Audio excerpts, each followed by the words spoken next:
no Salmo de número 130, vamos fazer a leitura dos versos 1 em diante. Das profundezas clamo a ti, Senhor. Escuta, Senhor, a minha voz. Estejam alertas os teus ouvidos às minhas súplicas. Se observares, Senhor, a iniquidade, quem, Senhor, subsistirá? Contigo, porém, está o perdão, para que seja temido, para que te temam. Aguarda o Senhor, a minha alma o aguarda. Eu espero na tua palavra. A minha alma anseia pelo Senhor mais que os guardas pelo romper da manhã. Espere, Israel, no Senhor, pois no Senhor há misericórdia, nele copiosa redenção. Ele quem redime Israel de todas as suas iniquidades. Vamos fechar os olhos e orar mais uma vez. Pai Santo, diante do Senhor nos colocamos mais essa noite, mais um dia. O tempo está passando, nós estamos envelhecendo, ficando cansados, estressados, o fardo muitas vezes é pesado, a luta muitas vezes é difícil, as frentes de batalha são muitas, o coração quase salta pela boca, angústia, aperto e tristeza marcam esse século. O Senhor nunca disse que seria fácil, o Senhor disse que no mundo tereis aflições, pois nós estamos contemplando com precisão suas palavras. Mas para prosseguirmos, não basta apenas sabermos que a escuridão, as trevas e o caos se instalará. Precisamos da sua graça, precisamos da sua misericórdia, precisamos que o Senhor esteja com o leme em mãos para conduzir, Senhor, em meio a essa tempestade, nossa embarcação. Se apieda de nós, volta teus olhos, abre teus ouvidos, estende a tua mão, socorre-nos, consola-nos, guia-nos, de outra sorte não suportaremos. Que teu reino avance, o Senhor receba a glória para si e nos conforme a imagem do seu Filho. Amém. Irmãos, eu sempre gosto de parar e trazer essas mensagens para consolar o seu coração, e também posso te confessar, quando eu escolho esses temas, eu não estou consolando só o seu coração, eu estou consolando também o meu, que a semelhança do seu fica também oprimido, abatido, angustiado, sem forças, com vontade de desistir, de sumir, de chorar, a esperança se vai, o medo se chega, o medo chega, a crise se instala, o pânico vem. Isso não é Deus, na sua infinita, bondosa misericórdia, nem eu, nem ninguém pode resistir. Nós estamos diante de uma grande crise. É inocente quem pensa que com o final da pandemia do coronavírus, a crise terminou. Muito pelo contrário, ela começou e desencadeou tantas outras crises, econômicas, políticas, sociais, ideológicas, e todos nós, desde então, temos sentido o peso dessa crise, dessa pandemia. E essa crise é considerada gravíssima por pelo menos duas razões. Primeiro, por causa da extensão dela, semana após semana, mês após mês, nós somos informados de tragédias, notícias ruins, coisas que vão piorando a cada semana, a cada mês. Você olha para todas as camadas da sociedade, elas estão afetadas. Não há área sã no nosso país. Assistir o noticiário, ler os jornais, acompanhar os telejornais, é pavimentar o caminho para a depressão, para a angústia. E não só a crise é grave por causa da extensão dela, mas também da profundidade. São questões que envolvem desemprego, inflação, corrupção e até óbito de pessoas queridas, de perto ou de longe. Essa tragédia, por exemplo, do Rio Grande do Sul, ela está sendo noticiada no mundo inteiro. E ela vai colapsar a economia brasileira com absoluta certeza. Todos serão afetados por essas mortes, pelo desemprego, pelo produto interno bruto do Rio Grande do Sul. São dias tão difíceis que nós estamos vivendo, que até o mais forte dos homens está abalado. Até o mais forte dos homens sente-se oprimido. Claro que nós tentamos sedar nossa consciência, entorpecer ela, distrair ela com algum filme, um passeio, um rancho, mas isso é insignificante. A realidade está diante de nós e nós não podemos fugir dela e ignorar. Nesse sentido, diante desses dias tão difíceis e do nosso coração, porque junto com a crise vem a questão da era digital. A era digital, o que ela faz? Veio com o advento da internet e ela nos conecta com o mundo inteiro. Então, você da sua casa tem acesso ao que está acontecendo na China, na Rússia, na Ucrânia, na Itália, nos Estados Unidos. E essas informações vão circulando em um volume, com uma velocidade que a estrutura humana não tem capacidade para suportar. Nossa alma, nossa mente, nosso coração não aguenta. Soma-se então a crise que nós estamos vivendo com esse excesso de informação. A alma sucumbe.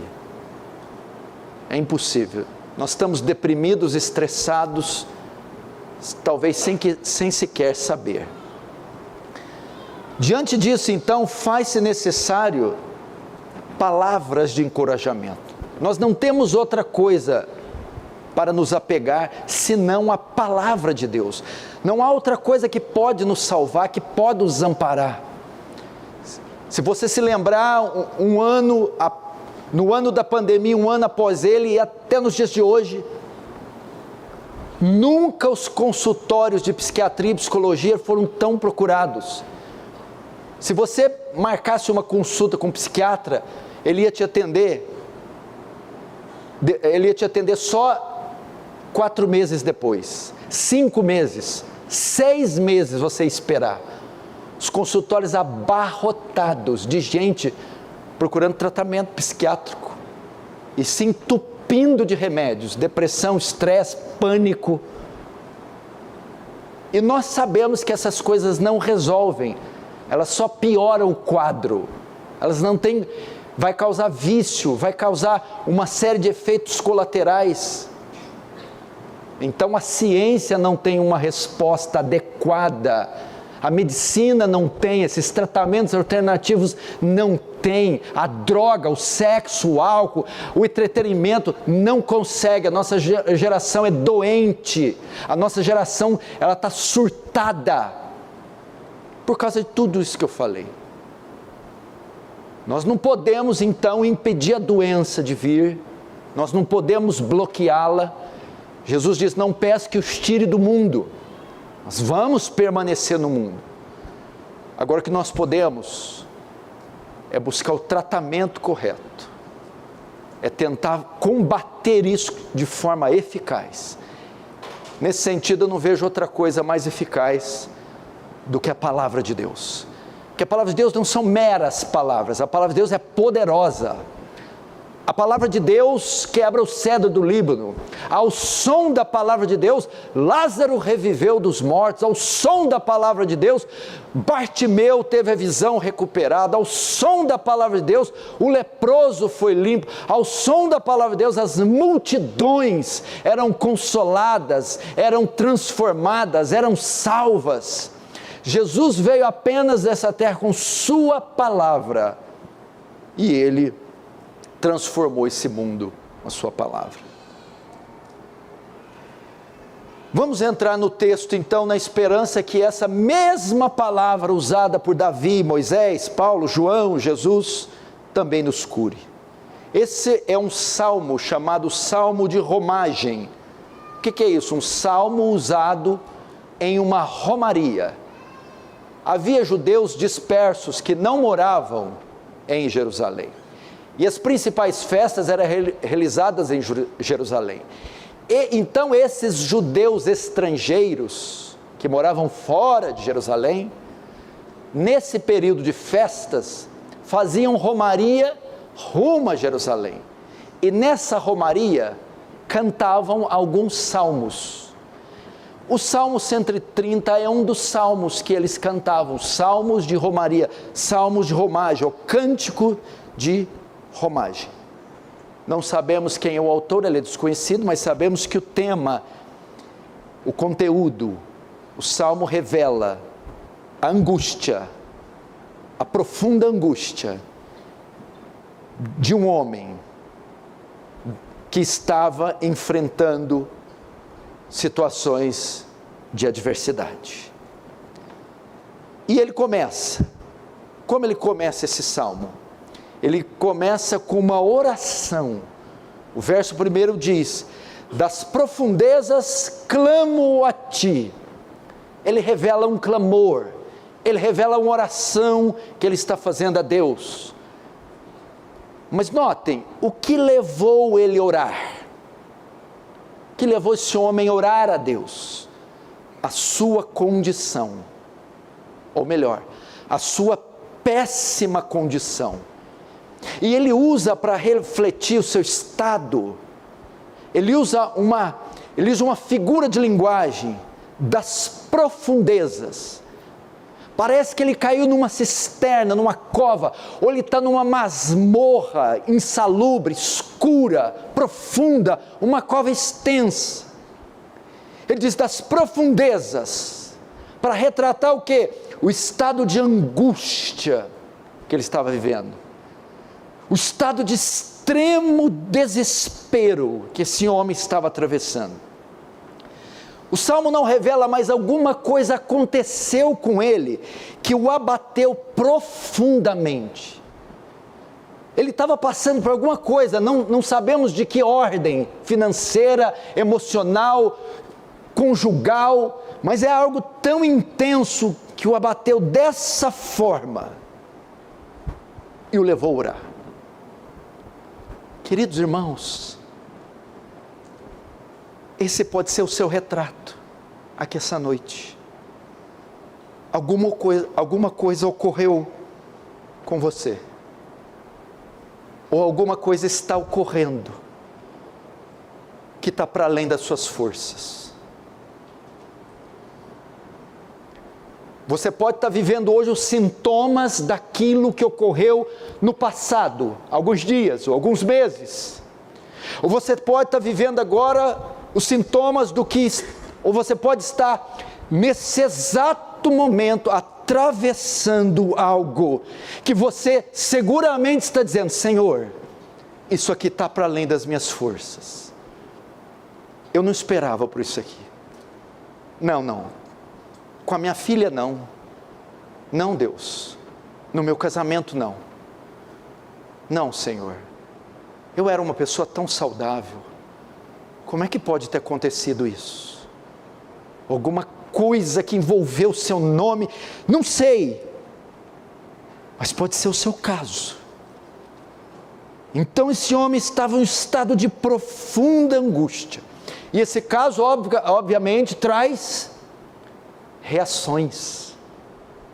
Nós não somos postes, nós não somos árvores, nós não somos paredes, nós somos dotados de sentimentos. Essas coisas não passam desapercebidas, elas mexem conosco, elas nos abatem, elas nos abalam, elas nos oprimem. Quem é que é traído por alguém e consegue guardar, e consegue ficar de pé, e consegue guardar a estrutura? Quem é que não fica abalado quando está num quadro clínico irreversível?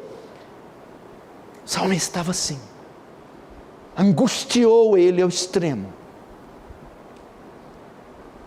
Quando você ouve uma notícia, quando você é apunhalado pelas costas, quando sabe que estão te caluniando, quando sabe que forças estão formando alianças contra você,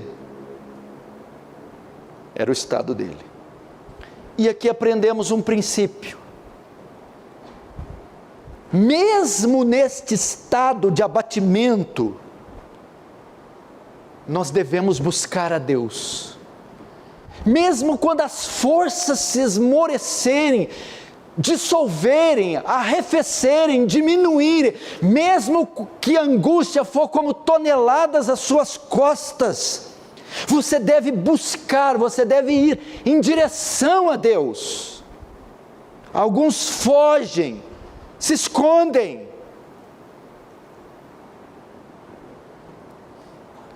Você precisa ir a Deus, porque se a ideia é que do fundo de um abismo, se você cai em uma cisterna, se você cai em uma cova profunda, escura, sem que ninguém saiba, qual a única maneira de você sair dali? As pessoas saberem que ali você está. E como se faz isso? Clamando,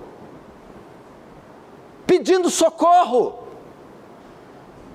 Foi isso que o salmista fez. Eu caí numa cova e não posso sair daqui sozinho. Então ele começou a clamar.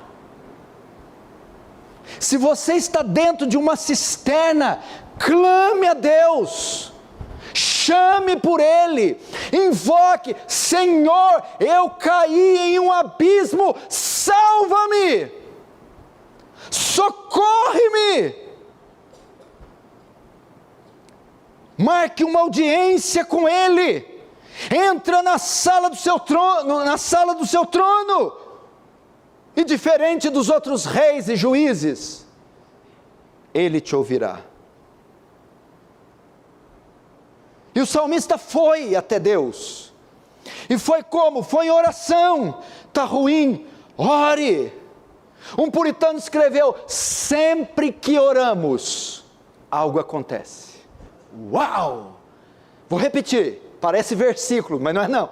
Sempre que oramos, algo acontece. Moisés orou e Deus aplacou sua ira e poupou o povo de Israel. Daniel orou e Deus fechou a boca dos leões. Ezequias orou e Deus anulou a sentença de morte e deu a ele 15 anos. Chame a Deus. Agora, ele foi a Deus, ele orou, mas que tipo de oração ele fez? Não foi qualquer oração. O texto diz: das profundezas clamo a ti, escuta, Senhor, a minha voz, esteja alerta os seus ouvidos, as minhas súplicas. Você sabia que existe muitos tipos de oração? Elas não são todas iguais. Existe oração de louvor, de adoração, de gratidão, de intercessão. E existe a oração de súplica. O que é súplica? É suplicar a alguém. É um pedido de compaixão, é um pedido de perdão, é um pedido para poupar do sofrimento, é agonizar diante de Deus. Vou ilustrar melhor para você entender que tipo de oração é essa. Nós estamos falando da cova, você caiu na cova. Dependendo da profundidade da cova, você não vai ser ouvido só se você chamar. Para você ser notado, você tem que gritar, você tem que implorar. E é isso que o salmista diz: é muito profunda a cova que eu caí, a minha situação é drástica, irreversível. A minha situação é agonizante, então eu tenho que clamar, gritar, suplicar. Essa é a ideia. Eu não vou ser notado se eu balbuciar de dentro dessa cova, ninguém me notará, ninguém virá em meu socorro, então ele vai fazer igual José dentro da cova, vai gritar, suplicar.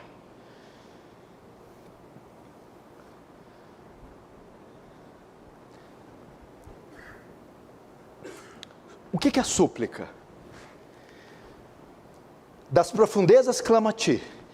Figura de linguagem para ilustrar a sua profunda angústia no coração.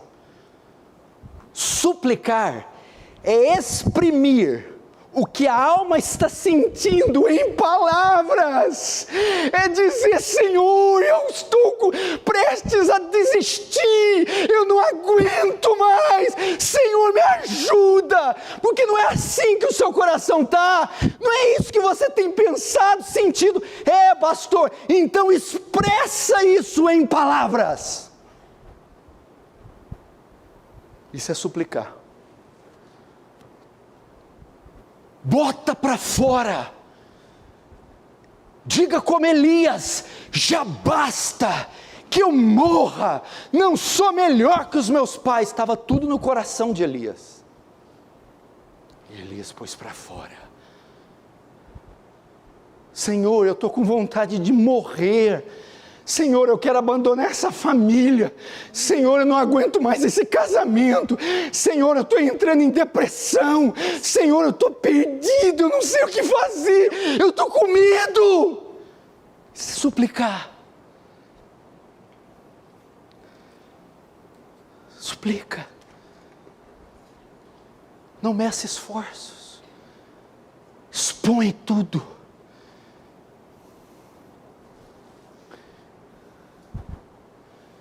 Agora, ele revela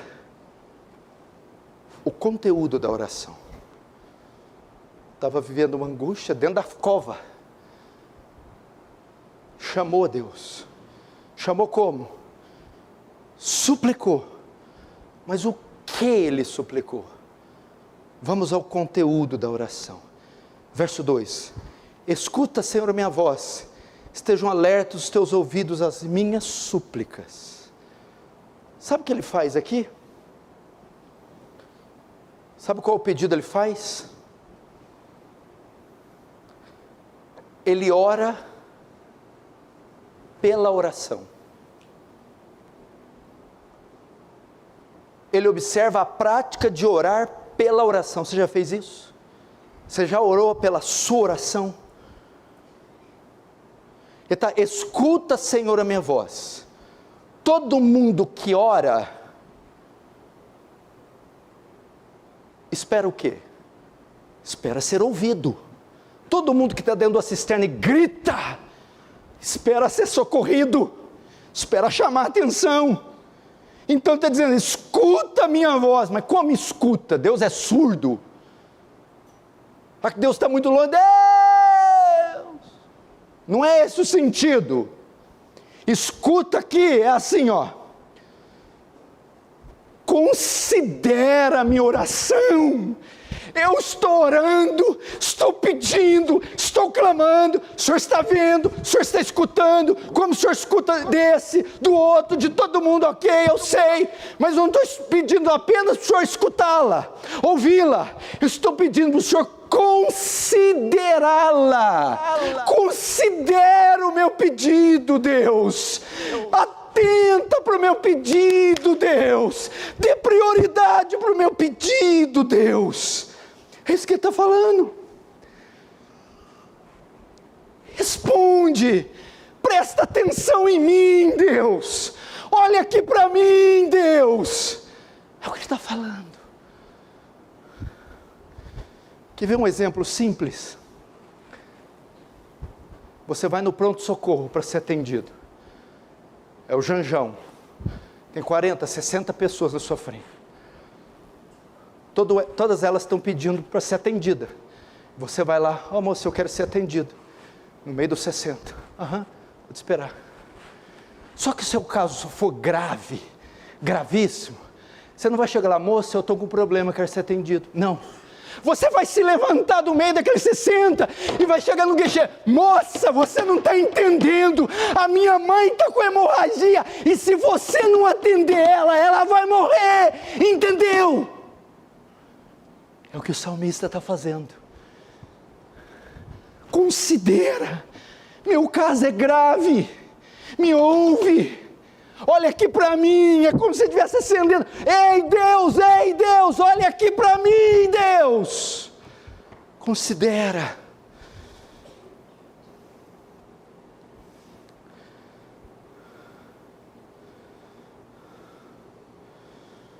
Ou você pode dizer assim, você já fez pedidos graves a Deus, urgentes?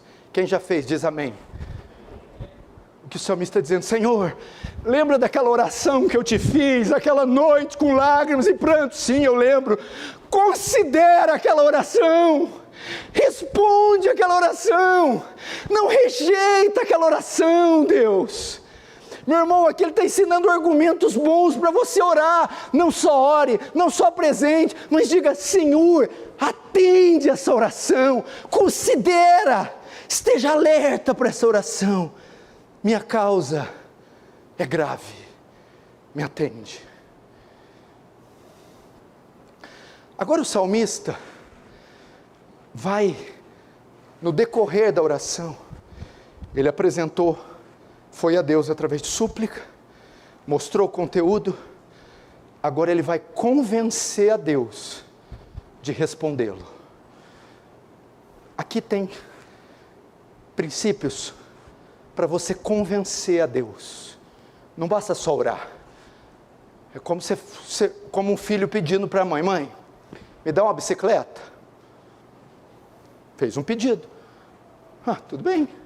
Por que você acha que eu tenho que te dar uma bicicleta? Me convença. A mãe não vai dar simplesmente porque o filho pediu a bicicleta. A mesma coisa o Senhor. Você está pedindo, Senhor, tudo bem? Me convença porque eu tenho que te ajudar. E é o que o salmista vai fazer. Verso 3 e 4. Se observares, Senhor, a iniquidade, quem, Senhor, subsistirá? Contigo, porém, está o perdão, para que te temam. Presta atenção. O salmista vai convencer a Deus do porquê Deus deve responder. E ele dá pelo menos 3 motivos a Deus. Ele usa 3 argumentos a fim de convencer o Deus. Primeiro, o salmista deduz que a causa do seu sofrimento pode ser em razão de algum pecado. Pode ser resultado de pecados. Então a primeira coisa que eu aprendo aqui, presta atenção. Nós nem sempre somos as vítimas. Muito do nosso sofrimento é em consequência dos nossos pecados. Nem sempre aquele que está numa cova foi jogado lá.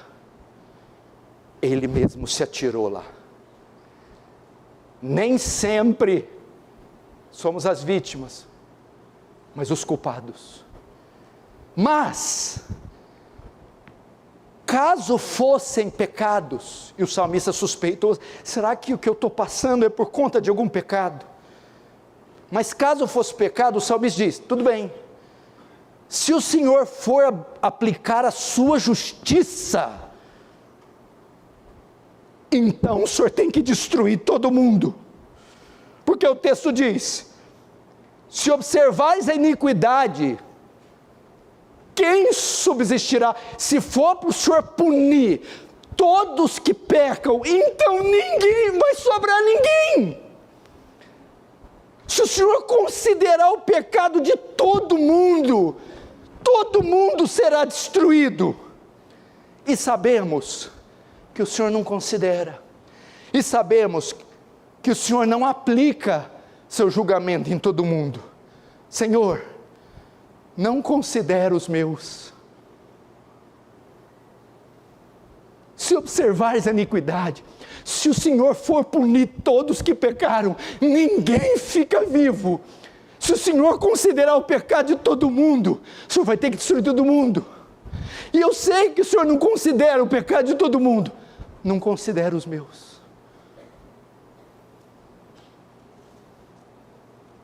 É isso que Ele está dizendo. Eu sei que sou pecador, sei que mereço isso que eu estou vivendo, mas não considera, como o Senhor não considerou de Davi, como o Senhor não considerou de Moisés, como o Senhor não considerou. É assim que você deve orar. Senhor, se eu estou sofrendo em razão dos meus pecados, Senhor, me poupa, Senhor, me livra, Senhor, por favor. Segundo motivo, argumento que ele usa a fim de ser ouvido, a misericórdia de Deus. O que mais o salmista diz?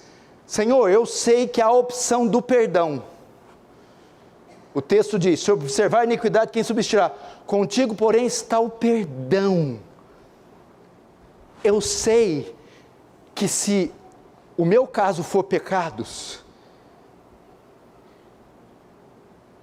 há a opção do perdão. Tu és misericordioso, e o salmista então apela à misericórdia divina. Esse argumento que você tem que usar a oração, é dizer, me perdoa, tem misericórdia de mim. Primeiro, não considera, e segundo, me perdoa. Terceiro motivo, a glória de Deus. Olha o que o salmista diz. Senhor, se o Senhor não considerar os meus pecados, se o Senhor perdoar os meus pecados, se o Senhor me livrar, o Senhor será temido por toda a terra. Olha só o que diz lá. Contigo, porém, está o perdão para que te temam. O que é isso? Através das suas obras em mim, ao verem o perdão em mim, muitos te temerão. Ao verem o que o Senhor tem feito comigo, da onde o Senhor me tirou, do que o Senhor me poupou, ao verem da onde eu saí, eles te temerão e a ti se converterão. Olha que coisa tremenda. A ideia é assim, Senhor, todo mundo está vendo o que eu estou passando, a desgraça que virou a minha vida. Se o Senhor me livrar, se o Senhor me poupar disso, se o Senhor me tirar dessa cisterna, eu vou poder dizer para essa multidão que está me acompanhando, foi Deus que fez isso, foi Deus que me livrou, foi Deus que me poupou, e eles se quebrantarão, se converterão. Você já usou esse argumento para Deus? Na sua aflição? Quanta gente pode ser edificada com o meu livramento? Quanta gente pode ser convertida com o meu testemunho? Ei, não era você que tinha uma família toda destruída? Não era você que estava num leito de enfermidade e não saía? Não era você que estava com o casamento por um fio? Não era você que estava cheio de dívida, um zero à esquerda e derrotado? O que aconteceu? Você vai dizer, foi Deus, Deus me abençoou, Deus me livrou, Deus teve compaixão de mim, e essas pessoas se quebrantarão com o seu testemunho.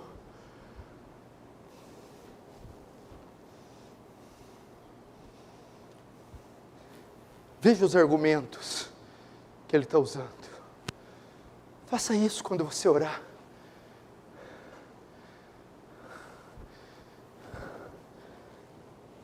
Agora, vamos ver. Agora o salmista já orou. Vamos ver a atitude dele após ele ter orado, vamos ver o que ele faz. Aqui é onde muita gente erra. Até aqui, muita gente até chega, até vai. Mas após a oração, onde muita gente erra, vamos ver a postura que ele adotou depois que ele orou. Verso 5, 6.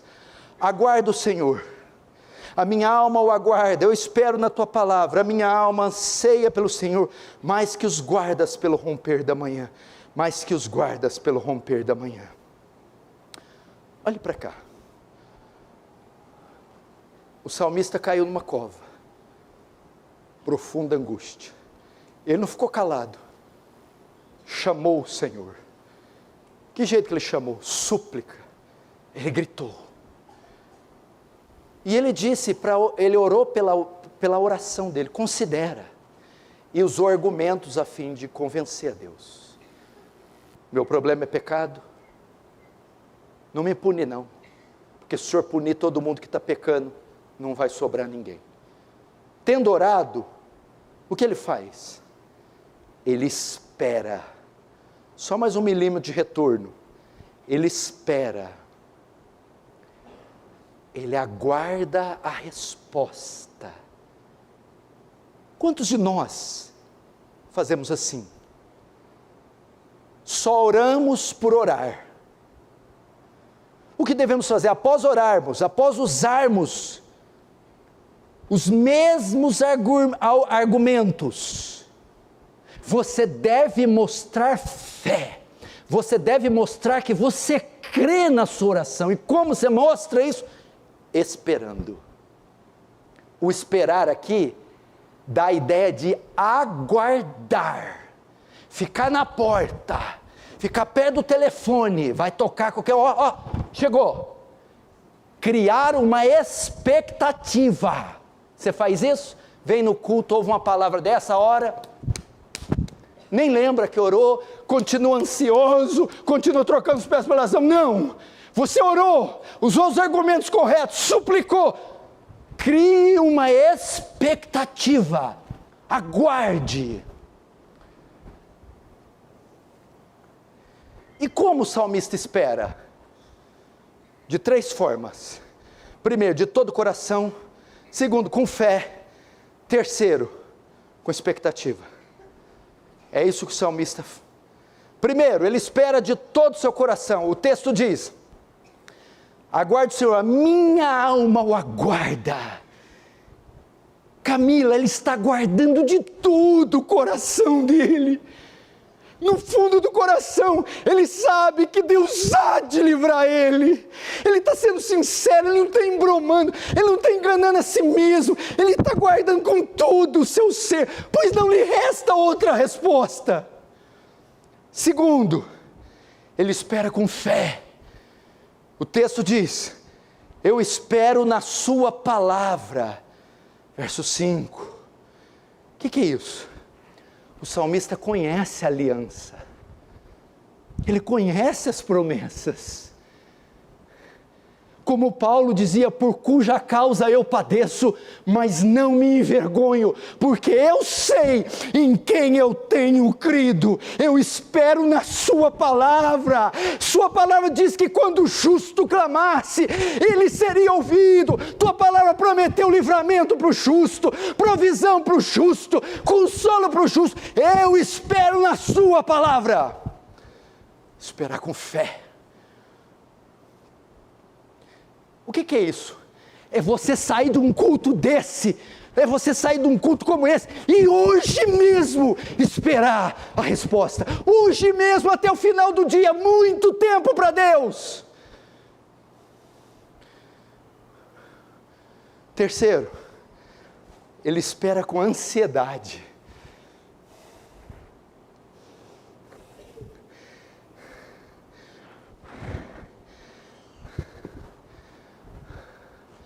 Tomar meu fôlego aqui, que hoje eu estou empolgado. Não estava não, fiquei com a palavra. Eu tenho 2 filhos, chama Augusto e Felipe. Não, agora eu tenho o terceiro, chama Vitor, Vitinho. Quando esses meninos me ligam ou me mandam uma mensagem, papai, que hora que você vai vir? papai já está indo. É só falar isso. O que esses meninos fazem? Eles me esperam, porque eu falei que ia. Mas eles me esperam como você espera Deus? Não. Eles ficam lá no portão. Eles ficam, o papai vai chegar. É o papai, olha o carro, será que é ele? Eles criam uma ardente expectativa. É assim que você espera. Te espero mais que os guardas pelo romper da manhã. Que guardas aqui? Eram sentinelas que guardavam a porta do palácio, em turnos e retornos. O pessoal do turno da noite contava com o quê? Aquele sentinela lá na frente do portão. Diante dele um deserto, escuro, frio, solitário.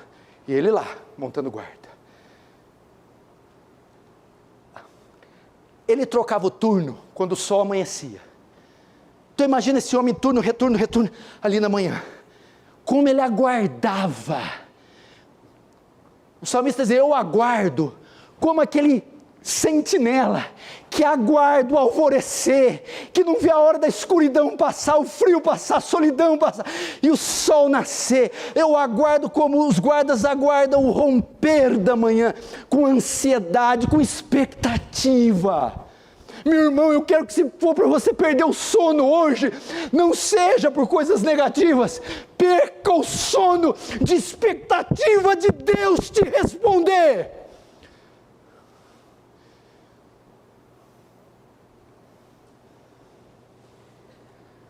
Fulano fala que você, mas nossa fulano, você está com a Karen, perdi o sono ontem. Mas por quê? Porque eu pensei que a qualquer momento Deus ia me responder, glória a Deus. Essa insônia que eu quero ter, Juliana. Por fim,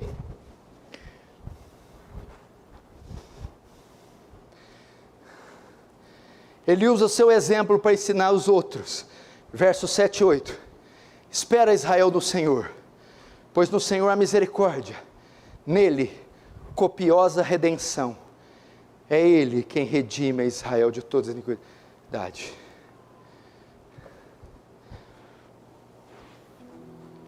Ele vai usar o seu exemplo. Primeiro exemplo, Heitor. Ele diz, espera em Deus. A gente já nasce ouvindo essas frases. Espera em Deus. O que ele está dizendo? Vou usar meu exemplo. O salmista. Não há outra saída. Não há resposta em outro lugar. Não há solução.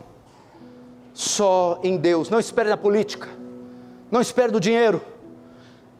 Não espere em homens. Espere em Deus. Eu, Paulo Júnior, nunca fui confundido quando eu esperei só em Deus.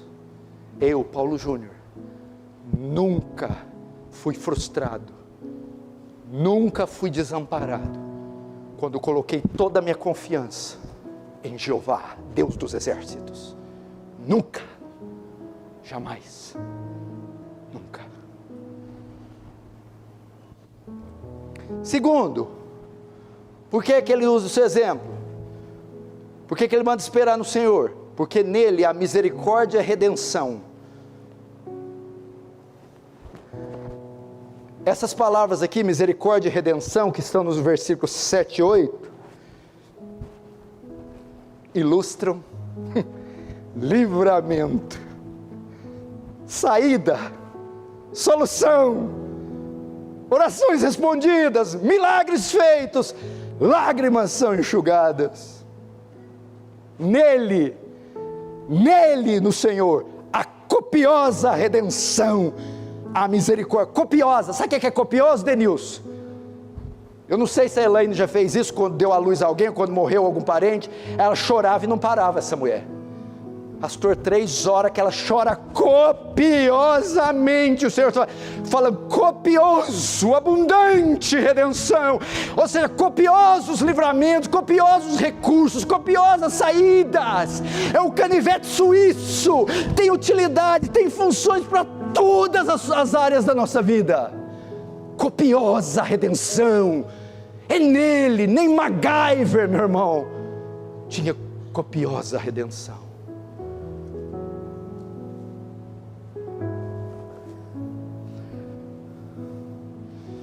É Ele quem redime Israel todas as suas iniquidades. Caso a situação envolva pecados, assim como Ele me perdoou, perdoará vocês. Quero terminar agora. Quero terminar.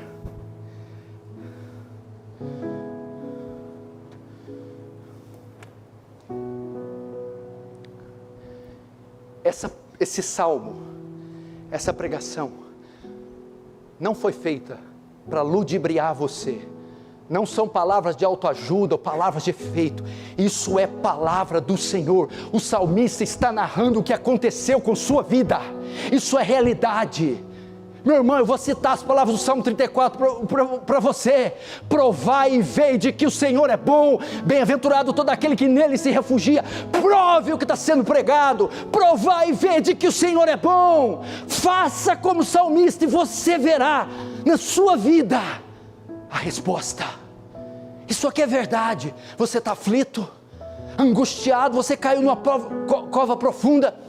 Então clame ao Senhor, suplique ao Senhor, peça para Deus escutar você, considerar você, argumente com Ele, argumente, convença-o, e depois, espere com fé, espere com expectativa, espere, porque nele, a copiosa salvação, livramento, ação.